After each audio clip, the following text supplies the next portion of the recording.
ওকে, আমরা সোফার স্টাডি করে আসছিলাম। আমাদের যেগুলো ছিল, আমরা হচ্ছে আহ ইকে ভার্সেস টি, তারপরে ইপি ভার্সেস টি, এসব কার্ভ দেখে আসছি, তাই না?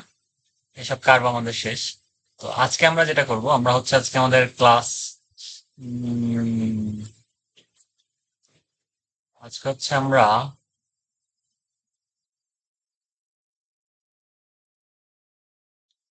আজকে হচ্ছে ক্লাস নাম্বার 4 প্রবাবলি এই জন্য, রাইট? আজকে আমরা দেখব হচ্ছে ভার্টিক্যাল স্প্রিং বিহেভিয়ার কেমন হয় সেটা দেখো। ভার্টিক্যাল স্প্রিং বিহেভিয়ার কথাটা মানে হচ্ছে উলম্ব স্প্রিং এসএইচএম কেমনে দেয়, ঠিক আছে? আমরা সেটা দেখবো। আমরা জানি স্প্রিং এর মোশন হচ্ছে এক ধরনের এসএইচএম, ঠিক আছে? বা সিম্পল হারমোনিক মোশন। সো এর জন্য আমরা প্রথমেই আমাদের তিনটা স্প্রিং কনফিগারেশন এঁকে নিব। ধরে নেন এটা একটা অবলম্বন, দেয়াল টেল কিছু একটা, what ever it could be. একে আমরা একটা স্প্রিং কনসিডার করতেছি। So this is a spring, এটার সাথে একটা স্প্রিং ঝুলানো আছে, হ্যাঁ? আচ্ছা, স্প্রিং এর এই মাথাটা হচ্ছে লাস্ট মাথা। এখন স্প্রিং এর সাথে কোনো বস্তু এখানে ঝুলানো নেই। সো স্প্রিংটা এই অবস্থায় ব্যালেন্স আছে, হ্যাঁ? কোনো হাবিজাবি, কোনো মোশন নাই, কোনো গতি নেই। সো এই ক্ষেত্রে আমাদের x equal to zero position হচ্ছে এটা, তাই না? এটাকে আমরা বলি হচ্ছে সাম্যাবস্থা বা ইকুইলিব্রিয়াম। ওকে, এটা হচ্ছে আমাদের 1 নম্বর ফিগার। তারপর আমাদের আরেকটা ফিগার লাগবে। ধরে নেন আপনি স্প্রিংটাকে একটা বস্তু ঝুলাই দিচ্ছেন স্প্রিং এর উপর, তাহলে সে কিছুটা স্ট্রেসড হয়ে যাবে না এরকম, রাইট? এটা হচ্ছে আপনার line, x equal to zero position, সেই পজিশন থেকে একটু সরে আসছে স্প্রিংটা। ওকে, এখন বস্তুর ভর ধরলাম আমরা এম ভর, ঠিক আছে? এম ম্যাস সমান এম। এখন এম ভরের যদি বস্তু হয়ে থাকে তাইলে যে ঘটনাটা ঘটবে, এই বস্তুটার একটা ওজন থাকবে এমজি, সেটা কাজ করবে নিচের দিকে, সো ইট ইজ এমজি। তারপর যেটা হয়, আমরা স্প্রিংটাকে ঝুলাই দিছি, সো স্প্রিং উপরের দিকে একটা টান বল ফেস করবে, তাই না? মনে হবে স্প্রে এই বস্তুটাকে ঝুলাই দিছি, বস্তুটা একটা টান বল ফেস করবে। এই যে অবলম্বন বাধাটা ওকে নিজের দিকে টেনে নেবে, এটাকে টেনশন বলে। আমরা টেনশন অলরেডি স্টাডি করে আসছি। সো এই স্প্রিং এর উপর তাহলে কি কাজ করতেছে? এদিকে একটা টেনশন কাজ করতেছে। এই টেনশনটাকে আমরা একটু অন্যভাবে দেখাই। ধরে নেন আপনি এটা হচ্ছে পজিশনটা, ঠিক আছে? সুন্দর করে আঁকার জন্য ধরে নেন এই পজিশনটা এমজি, আর টেনশনটা কাজ করবে হচ্ছে ডেফিনেটলি উপরের দিকে। তো আমরা এটাকে ধরে নিচ্ছি হচ্ছে পি, টেনশন, ঠিক আছে? টান বল।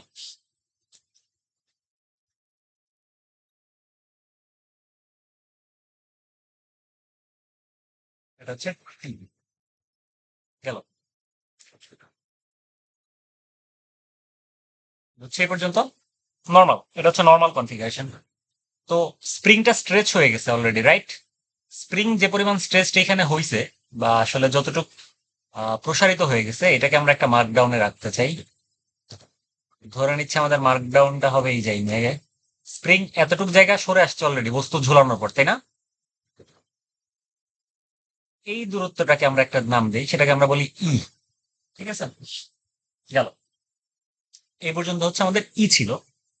এরপরে আমরা এই পজিশনটা এক্স ইকুয়ালস টু জিরো, এই পজিশনটা একটা পজিশন, এটাকে ধরেন আপনি এ পজিশন, এটাকে ধরেন আপনি B position, B position, B position, কিরে কই গেল?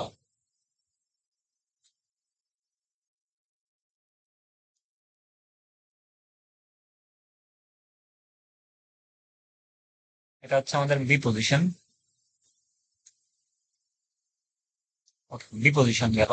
এটা A, এটা বি। তারপরে যেটা করবেন, আপনি এক কাজ করবেন, এটা আপনি হচ্ছে স্প্রিংটাকে একটা টেনে ছেড়ে দেবেন, ঠিক আছে? ওকে, এরপরে আমাদের যেটা হয় সেটা হচ্ছে আহ, আমরা স্প্রিংটাকে এবার টানবো, টেনে ছেড়ে দিব। দেখেন, এই অবস্থায় কিন্তু স্প্রিংটা স্থির আছে, রাইট? বুঝতে পারছি এই পর্যন্ত? হ্যালো? হচ্ছে। ওকে, তো এবার যেটা হবে, স্প্রিংটাকে আমরা টানবো, টেনে ছেড়ে দিব। টেনে ছেড়ে দেওয়ার পর যেটা হবে, স্প্রিংটা আবার স্ট্রেচড হবে। তো ধরলাম আমরা স্প্রিংটাকে এই পর্যন্ত টানছি, এই পর্যন্ত টানছি, ঠিক আছে? আমরা ধরলাম আমাদের স্প্রিংটাকে আমরা এই পর্যন্ত টানছি, স্প্রিংটাকে আমরা এই পর্যন্ত টানছি। আচ্ছা, একটু ছোট করা লাগবে মনে হচ্ছে না? ছোট করা লাগবে, একটু ছোট করে নিচ্ছি, ঠিক আছে? ওকে, গেল। আচ্ছা, এখন আপনি টেনে কিন্তু নিয়ে আসছেন এই পর্যন্ত, রাইট? টেনে নিয়ে আসছেন। টেনে কোন পর্যন্ত নিয়ে আসছি, আমরা এটাকে একটা মার্কডাউনে রাখতেছি। ধরে নেন এটা হচ্ছে সি পয়েন্ট, আপনি টানছেন হচ্ছে বেসিক্যালি এক্স ইকুয়ালস টু 0 থেকে এই পর্যন্ত একটা সরণ ঘটাইছেন আপনি, তাই না? টোটালি শুরুতে আপনি বস্তু ঝুলাইলেন এই পর্যন্ত, এইবার ঝুলাইলেন এই পর্যন্ত। সো এই ডিস্টেন্সটাকে আমরা বলতেছি হচ্ছে এক্স নট। আচ্ছা, না এক্স নট না, আমরা এক্স ধরে নিই এই ডিস্টেন্সটাকে। ক্লিয়ার? এটা কোন জায়গা থেকে ডিস্টেন্স বলেন তো? ওই যে সাম্যাবস্থান থেকে। অলওয়েজ বলছিলাম আমরা কোত্থেকে ডিস্টেন্স নিব, সাম্যাবস্থান থেকে, ইকুইলিব্রিয়াম থেকে। এই পর্যন্ত আমরা বুঝতে পারছি।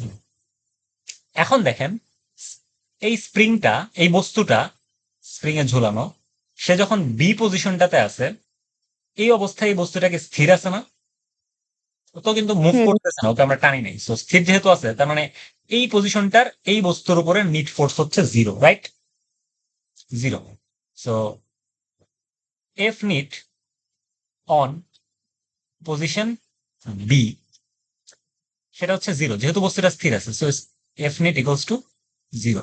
এখন এই অবস্থায় বস্তুটার উপরে কি কাজ করে? নিচের দিকে এমজি, উপরের দিকে টি। তাহলে আমরা এখান থেকে লিখতে পারি MG minus T equals to 0, right? আচ্ছা, এটাকে আপনি T1 নাম দেন, নট টি, যেহেতু আমাদের টি সামনে লাগবে। সো T1 নাম দিই, MG minus T1 equals to 0। So এখান থেকে আমরা লিখতে পারি T1 ইকুয়ালস টু এমজি। এই পর্যন্ত বুঝছি? হুম হ্যাঁ বুঝছি। সো এটা আমাদের 1 নাম্বার ইকুয়েশন। 1 নাম্বার ইকুয়েশন দিব না, 1 নাম্বার ইকুয়েশন দিব না। আচ্ছা, এখন দেখেন এই পজিশনটাতে স্প্রিং যখন আছে, এই পজিশনটা আমাদের অ্যাপ্লাইড ফোর্স হচ্ছে এমজি, রাইট? এই পজিশনের জন্য, কারণ আপনি বাইরে থেকে কিন্তু কোনো বল দেন নাই, আপনি জাস্ট বস্তু ঝুলাইছেন, সো আর কোনো বল তো নাই, ঠিক আছে? এই পজিশনটাতে অ্যাপ্লাইড ফোর্স হচ্ছে এমজি। এমজি এর সমান হচ্ছে টি। আমরা স্প্রিং এর জন্য বিহেভিয়ার কি জানতাম? এফ ইকুয়ালস, স্প্রিং যে বলটা দেয় এফ এস, নেগেটিভ কে এক্স আসতো না আমাদের জন্য, রাইট? কে এক্স আসতো। এক্সটা কি ছিল? আমাদের সাম্যাবস্থান থেকে সরণ। সো এই অবস্থানে আমাদের জন্য এফ এর মান কিন্তু T1, আর সরণটা কিন্তু ই। সো এখান থেকে আমরা লিখতে পারি এই T1 এর মানটা লিখতে পারি F x, F equals to কি ছিল? কে এক্স। সো এখান থেকে আমরা লিখতে পারি এক্স মানে ই এখানে, কারণ সাম্যাবস্থান থেকে সরণ ই। So k equals to m g লিখতে পারি, পারি? হুম ওকে, পারি। এইখান থেকে আমাদের তাহলে একটা লাইন চলে দাঁড়ায়, ব্যাপারটা এরকম যে তাহলে কে ইকুয়ালস লিখতে পারি এমজি বাই ই, ঠিক আছে? সেটা আমাদের 1 নাম্বার ইকুয়েশন নাম দিচ্ছি আমরা, ঠিক আছে? ওকে, গেল, এই পর্যন্ত গেল। এরপরে দেখেন, আপনি বি বিন্দু হতে ব্লকটাকে, এবার আমরা সি তে চিন্তা করতেছি, মানে এই থার্ড স্টেজটাকে চিন্তা করতেছি। এবার আপনি যেটা করছেন, এবার আমরা যেটা করছি সেটা হচ্ছে ফ্রম বি উই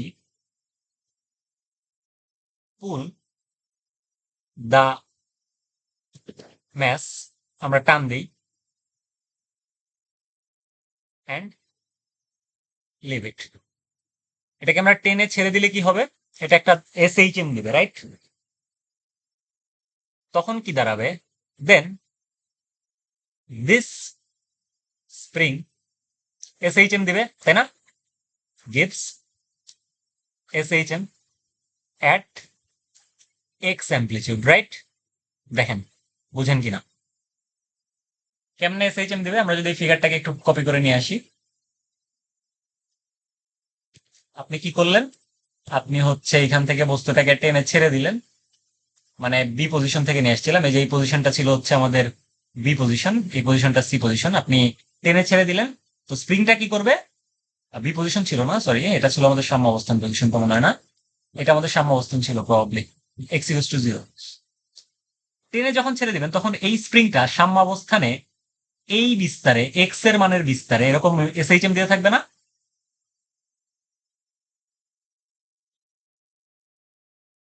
বুঝছি? হ্যাঁ বুঝছি। ওকে, সো এসএইচএম দিয়ে থাকবে, কারণ ওকে আপনি টেনে ছেড়ে দিচ্ছেন। লজিক্যালি চিন্তা করে সামনাসামনি থাকলে আমি বুঝাই দিতে পারতাম, আরো ভালো হবে। এখন কথা হচ্ছে, এই অবস্থায় আমরা কি লিখতে পারি? এই অবস্থায় আমরা লিখতে পারি, এর বিস্তারটা কত? এক্স না? এক্স এর বেশি তো আর সরণ দিবে না ও আমাকে, তাই না? তাহলে এই অবস্থায় আমরা কি লিখতে পারি? এই অবস্থায় দেখেন তার ফোর্স কাজ করে, এদিকে এমজি স্বাভাবিক কাজ করবে অলওয়েজ। তো ধরে নিচ্ছি আমাদের এই পজিশনে আমাদের একটা আরেকটা টেনশন কাজ করে, টান বল কাজ করে, সেটাকে আমরা নাম দিচ্ছি হচ্ছে টি। সিমিলারলি এই পজিশনে টি লিখতে পারি আমরা, রাইট? লিখতে পারি। ধরে নিচ্ছি এটা আরেকটা টেনশন, ওটা টি1 ধরছিলাম, এটাকে টি ধরতেছি। ক্লিয়ার? হ্যাঁ আচ্ছা, এখন এই এসএইচএম দেওয়া বস্তুটার তো এবার একটা সরণ থাকবে, থাকবে না? রাইট? আগে তো সরণ ছিল না, জাস্ট থেমে গেছিল বস্তুটা, এবার তো সরণ থাকবে, কারণ সে একটা তোর মুভ করতে থাকবে, তার একটা সরণ থাকবে না? ত্বরণ থাকবে না? থাকবে, ডেফিনেটলি একটা এক্সেলারেশন থাকবে। তাহলে এর উপরে এই অবস্থায় নিট ফোর্স কত? এফ নিট নাও কত? এ এফ নিট সমান এম ইন্টু এ, আমরা জানি এফ নিট সমান অলওয়েজ এম এ। এই অবস্থায় এফ নিট কত হবে? এম জি মাইনাস টি সমান এম এ, রাইট? লিখতে পারি? হ্যাঁ মনি বুঝছে? হ্যাঁ বুঝছি। কথা বলতে হবে, কথা না বললে কেমন? সিম্পল জিনিস, লজিক্যালি চিন্তা করলেই পারা যাবে, সো প্যারানোর কিছু নাই। এবার এই টি এর মানটা কত হবে বলেন তো? দেখেন এবার কিন্তু সরণটা কিন্তু আমাদের বি পজিশনে, স্প্রিংটাকে যদি চিন্তা করি, এখানে ই ছিল, রাইট? এইটুক কিন্তু আমাদের ই ছিল। সেবার কি হবে বলেন?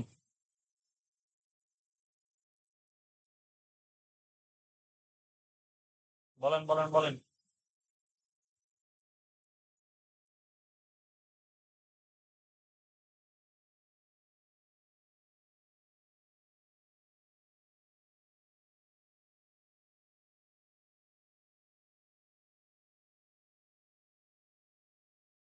আচ্ছা, ওকে, সো এই সরণটাকে আমরা ধরতেছি হচ্ছে, এখানে একটা সরণ আমরা মিস করে আসছি, এই ডিস্টেন্সটাকে আমরা বলি এক্স। ওকে, এই ডিস্টেন্সটাকে আমরা বলি এক্স, আর এইটুক হচ্ছে আমাদের ই, ঠিক আছে? আর এটা হচ্ছে আমাদের এক্স নট। শুরুতে মিস করে আসছিলাম, ক্লিয়ার? তো দেখেন এটুকু বোঝা যায় কি, প্রথমে আপনার এক্স ইকুয়ালস টু জিরোতে ছিল, আমি আরেকবার বলতেছি, সমস্যা নাই। এক্স ইকুয়ালস টু জিরোতে ছিল, এরপর আপনি স্প্রিং ঝুলাইছেন, ফলে সে ই পরিমাণ প্রসারিত হয়ে এখানে আসছে, সাম্য অবস্থান থেকে ই পরিমাণ। এরপরে টান যখন দিছেন তখন এই পজিশনটা থেকে এইখানে আসছে, এই দূরত্বটাকে আমরা নাম দিছি এক্স, আর এইটুক তো ই ছিলই, আর এই টোটাল দূরত্বটাকে বলতেছি আমরা এক্স নট, ঠিক আছে? বুঝছি? হ্যাঁ বুঝছি। হ্যাঁ তাহলে বুঝছি। আমাদের এবারে দোলনটা দিবে কোন সরণে? X not a, not x a, তাই না? তো এই পুরো ডিস্টেন্সটাকে আমরা বলতাম এক্স নট। হ্যাঁ হুম এক্স নট, এইটুককে আমরা বলছি হচ্ছে এক্স, রাইট? আর এইটুককে আমরা তো ই বলছি। এবার লজিক্যাল, তাহলে এবার টি ইকুয়ালস টু কি লিখতে পারি? ওই যে সেম, টি কিসের সমান হবে? কে এক্স এর সমান হবে না? এক্সটা কি? ওই যে সাম্যাবস্থান থেকে সরণ, সাম্যাবস্থান থেকে সরণ কত? ই প্লাস এক্স না? হ্যাঁ হুম। এবার বোঝা গেছে হয়তোবা, সো কনফিউজ হওয়ার কোনো কারণ তাহলে নাই। এখানে এক্স নট লেখা যায় না? এক্স নট কেন লিখবেন? সাম্যাবস্থান থেকে সরণ না, সাম্যাবস্থান হচ্ছে এইখানে। এক্স হ্যাঁ নটই লিখা যায় বেসিক্যালি, আপনি প্রকাশ করুন, ওইটা আমাকে করতে দেন, আগে শেষ করতে দেন। ওকে, সো এখান থেকে আমরা লিখতে পারি এম জি মাইনাস কে এক্স নট সমান এম এ। এখন এম জি মাইনাস কে এক্স নট মানে কি? এক্স প্লাস ই সমান এম এ। হুম এখান থেকে আমরা লিখতে পারি হচ্ছে M G minus K X plus minus K E equal to M A. K X এর মান দেখেন আমরা ইকুয়েশন 1 এ লিখে আসছিলাম, কত? এম জি বাই ই, তাই না? মানে কে এর হুম মান ইকুয়েশন লিখে আসছিলাম এম জি বাই ই। আচ্ছা, ওই জিনিসটা আমরা করবো। তাহলে এখান থেকে আমরা লিখতে পারি M G minus K x minus m g by e into e সমান এম এ। সেখান থেকে আমরা লিখতে পারি mg মাইনাস kx মাইনাস mg সমান ma। এখান থেকে আমরা লিখতে পারি ma সমান মাইনাস kx, a সমান লিখতে পারি minus k by m into X. Okay, so SHM দেয় এরকম কন্ডিশনের কোন স্প্রিং এর এক্সিলারেশনের মান হচ্ছে এটা। এখানে k বাই m কি কনস্ট্যান্ট, মাইনাস সাইনটা আসছে কারণ ওই যে ত্বরণটা বিপরীতমুখী অলওয়েজ SHM এ, এটা হচ্ছে আমাদের কনস্ট্যান্ট। সেখান থেকে আমরা লিখতে পারি a সমানুপাতিক নেগেটিভ এক্স, রাইট? বলছিলাম যারা এই কন্ডিশনটা মানে তারাই SHM দেয়, সো SHM এর কন্ডিশন আমাদের আবার ফুলফিল, তাই না? বুঝছি? হ্যাঁ, বুঝছি। ফুলফিল। সো এই হচ্ছে আমাদের স্প্রিং এর স্টাডি। আমাদের মোটামুটি এই পর্যন্ত ছিল হচ্ছে এ এর মানটা। এখন আমরা টি এর রাশিমালা এগুলো একটু প্রুফ করি, দেখি কি অবস্থা। আমরা এ পাইছি, টি তো দরকার আমাদের। ওকে, সো এখান থেকে আমরা লিখতে পারি ফর টি, টি এর জন্য আমরা কি লিখতে পারি? আমরা সমান জানি omega by 2 pi by t, right? এটা লিখতে পারি। Hmm. So t equals 2 pi divided by omega. এখান থেকে আমরা লিখতে পারি ওমেগা ইকুয়ালস টু কি রুট কে বাই এম না? হ্যাঁ। করছি root over k by m. সেখান থেকে আমরা লিখতে পারি টি সমান 2 pi into m divided by m g by e. দেখেন এখানে কে এর ভ্যালু বসাইছেন আপনি, আর কিছু না। ক্লিয়ার? হ্যাঁ। এই যে জাস্ট এই কে এর মানটাও বসাইছেন আর এটা উল্টাই দিচ্ছেন, গুণ করছেন আর কি, বেসিক্যালি ভাগে না রেখে। এখান থেকে আমরা লিখতে পারি টি সমান 2 pi root over e by G. Clear? হ্যাঁ। আমাদের কাজে লাগবে। এই ই কোনটা বলেন তো? ওর সবগুলোর পরিচয় কিন্তু বলছি আমি। ই হচ্ছে প্রথমে স্প্রিং ছিল মুক্ত অবস্থায়, এরপর বস্তু ঝুলানোর পর সাম্যাবস্থান থেকে যতটুকু দূরে যে বস্তুটা থেমে গেছে, নট সুইং করতেছে, সেই জিনিসটা মাথায় থাকে। আচ্ছা, ওকে, তাহলে আমরা ই এর ডেফিনেশন এইভাবে দিতে পারি, ব্লক ঝুলানোর পর, তাই তো? এক্স ইকুয়ালস টু 0 হতে মানে সাম্যাবস্থান হতে হ্যাঁ। যতটুকু স্প্রিং প্রসারিত হয়। সো এই জিনিস যেন মাথায় থাকে, হ্যাঁ, কনফিউজ করার জন্য কোশ্চেন এগুলাই বলা থাকবে। ওকে, প্রসারিত হয়, ডান।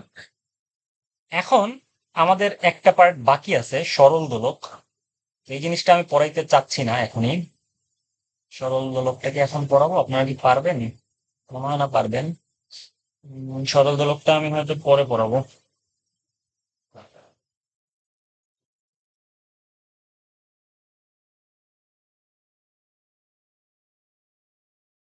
আচ্ছা, পরে ফেলাই, যেহেতু আজকে ক্লাস নিতেছি, পরে ফেলাই।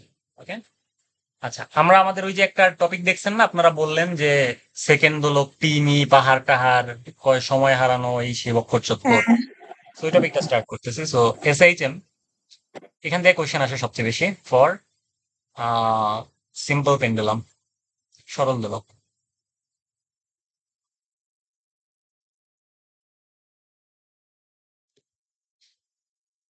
SHM for simple pendulum. আচ্ছা, আপনারা একটা সরল দোলক চিন্তা করেন, এরকম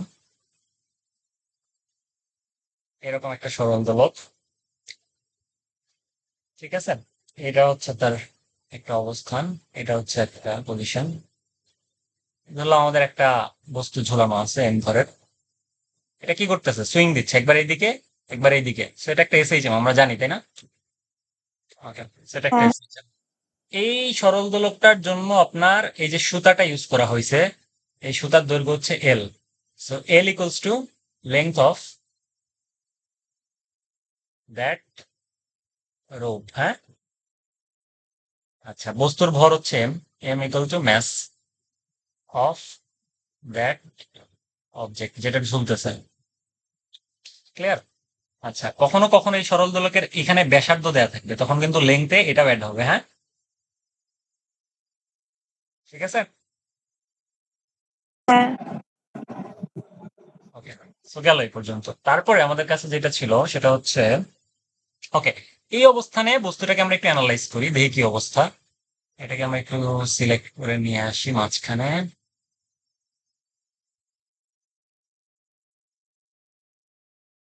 ওকে, সেই অবস্থানে আছে। তো দেখেন এই বস্তুটার একদম এই বরাবর, একদম ভার্টিক্যালি, একদম উলম্ব বরাবর একটা এমজি কাজ করবে, রাইট? জানি আমরা এটা। এখন ধরে নেন এই অ্যাঙ্গেলটা হচ্ছে θ°। ওকে, এই অ্যাঙ্গেলটা হচ্ছে θ°। আমরা এই পজিশনটাকে দিচ্ছি এ পজিশন, এটা বি পজিশন, এটা সি পজিশন। এখন এই অ্যাঙ্গেল এটা যদি θ°, হয় তাইলে এর দুইটা কম্পোনেন্ট কাজ করবে। একটা কম্পোনেন্ট এই দিক বরাবর আসে এমজি cos θ, এগুলা কি দেখে আসছেন না? হ্যাঁ, এগুলা হ্যাঁ, দেখে আসছেন, তো আমি এগুলো আর বলতেছি না, আমি ডিরেক্ট রাখতেছি, এত টাইম নেই আমার কাছে আপাতত। MG sine theta, clear? এগুলো আমরা জানি। এমজি সাইন থিটা আর এমজি cos θ মধ্যে অ্যাঙ্গেল কত? 90°, তাই না? So this angle is 90°। গেল এই পর্যন্ত। এখন এই যেহেতু একটা সুতা দিয়ে বাঁধা, সো ডেফিনেটলি এই পয়েন্টের দিকে একটা টেনশন কাজ করবে, তাই না?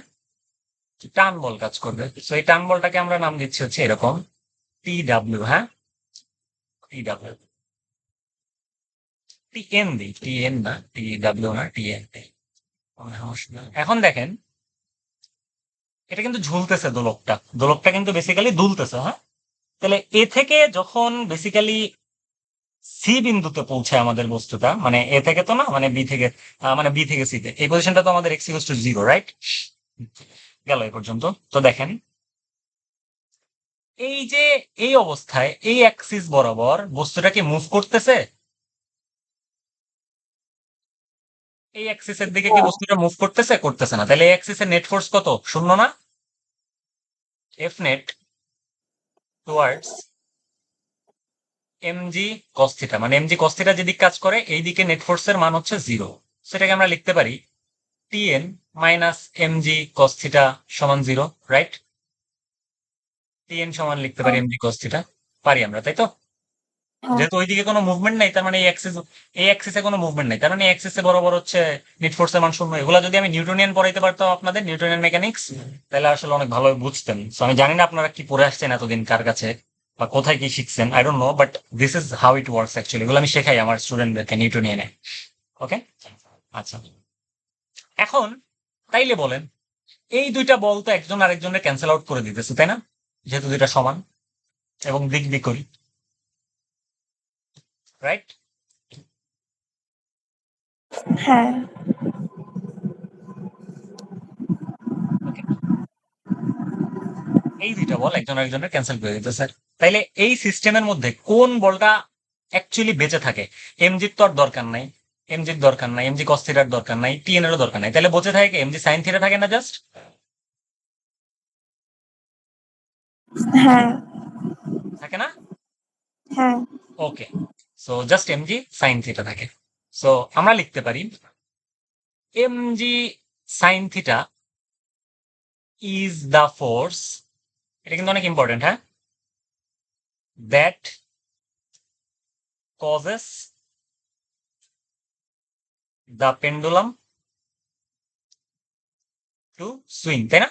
সুইং করার জন্য এখন এমজি সাইন থিটা একমাত্র দায়ী, কারণ এই ফোর্স গুলো, এইগুলো ফোর্স গুলো তো মিটিগেট হয়ে গেছে, আমার আর দরকার নেই এদেরকে।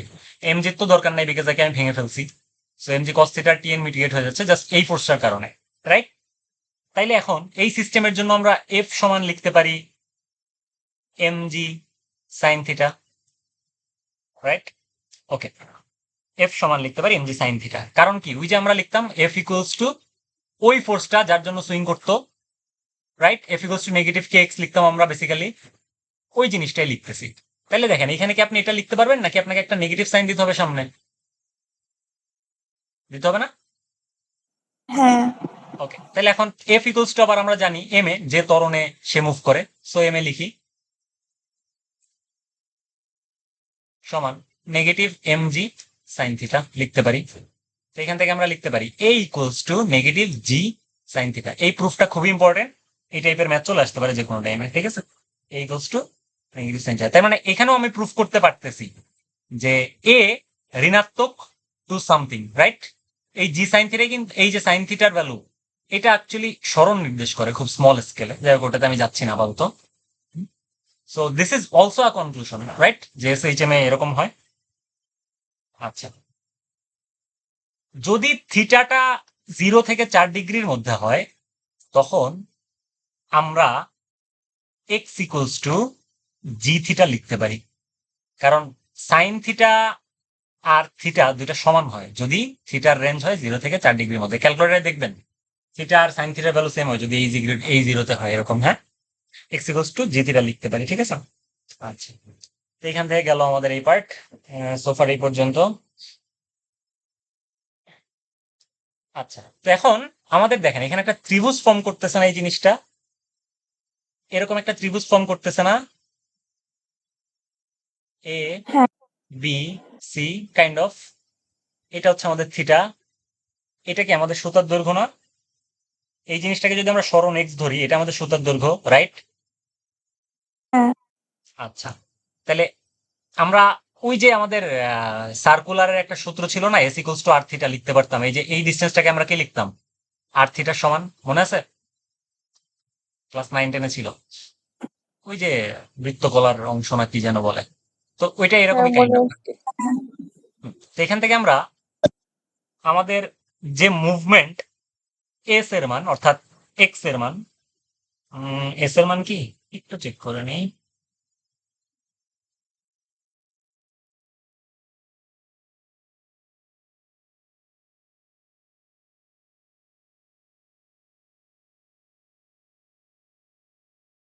আচ্ছা, এখান থেকে আমরা এগুলো চিন্তা না করি, এটা দেখতে পারি আমরা, দেখেন তো কি অবস্থা এরকম হচ্ছে কেন। ওকে, সো দেখেন এখান থেকে আমরা কি লিখতে পারি, সাইন থিটা ইকুয়ালস টু লম্ব বাই অতিভুজ এক্স বাই এল লিখতে পারি। হ্যাঁ ওকে, লেখা যায় তাই না? আচ্ছা, তাহলে আমরা এখান থেকে লিখতে পারি এ ইকুয়ালস টু, আমরা এখান থেকে লিখতে পারি এ ইকুয়ালস টু নেগেটিভ জি লম্ব বাই অতিভুজ, তাই না? সাইন থিটার মান। ওকে, আচ্ছা গেল এই পর্যন্ত। তাহলে এখান থেকে আরো লেখা যায় negative g divided by l into x, লেখা যায়, লেখা যায়। হ্যাঁ এখান থেকে আমরা যদি জি বাই এল কে ওমেগা স্কোয়ার ধরে নিই, এটা তো একটা কনস্ট্যান্ট তাই না? জি বাই এল কে কনস্ট্যান্ট বলা যায় না? বলা যায়, জি বাই এল তো কনস্ট্যান্ট, কারণ জিও কনস্ট্যান্ট লেংথও constant. So g by l কে আমরা একটা কনস্ট্যান্ট ওমেগা স্কোয়ার ধরে নিতে পারি। তো এখান থেকে আমরা কি লিখতে পারি, a equals to negative omega square x ধরে নেওয়ার পর দেখেন আমরা কিন্তু এটাই জানি যে এ সমান negative omega square x, right? সেটা আর একটা প্রুফ এসে এইচএমএস, ক্লিয়ার গেল। এখন এইখান থেকে আমাদের, ও এটা কিন্তু নির্দিষ্ট স্থানের উপর ডিপেন্ড করে, কারণ জি এর মান কিন্তু স্থান ভেদে পৃথিবীতে চেঞ্জ হয়, রাইট? সো ডিপেন্ডস অন, এটা চ্যাপ্টার 6-এ আপনারা শিখবেন, ডিপেন্ডস অন স্থান। ক্লিয়ার? কোন স্থানে আছে বস্তুটা, পাহাড়ের উপর একরকম হবে, সমতল একরকম হবে, এরকম। আচ্ছা, এইখান থেকে দেখেন আপনারা লিখতে পারেন, এবার যদি আমরা পর্যায়কাল টি এর ইকুয়েশন বের করি, 2 পাই বাই ওমেগা লিখতে পারি। 2 পাই ডিভাইডেড বাই ওমেগাকে আমরা মাত্র আরেকটা জিনিস শিখলাম, ওমেগা সমান কি শিখলাম, জি বাই, শিখলাম না মাত্র? তাহলে 2 পাই রুট ওভার ওমেগা মানে কি, জি বাই এল। এইখান থেকে ওই সূত্রটা আসে, root over L by G, clear? হ্যাঁ এটা হচ্ছে আমাদের এই প্রুফটা করার জন্য এত কিছু দেখলাম। তো এল কি, লেংথ অফ দ্যাট, সুতার দড়ি। আর জি হচ্ছে gravity at that place. That place কথাটার সিগনিফিকেন্স আছে, কারণ জি এর মান ভ্যারাই করে স্থান ভেদে, ঠিক আছে? আচ্ছা, তাহলে সরল দোলকের জন্য এই হচ্ছে আমাদের সূত্র, এল আর জি এর মান বুঝতে পারছি। ওকে, তো আরেকটা হ্যাঁ ক্লাস বাকি থাকে, ওটা আমরা নেক্সট ক্লাসে শেষ করে ফেলবো, আরেকটা টপিক। হ্যাঁ, কোনো কোশ্চেন? না ভাইয়া বুঝছি। হ্যাঁ বুঝছি।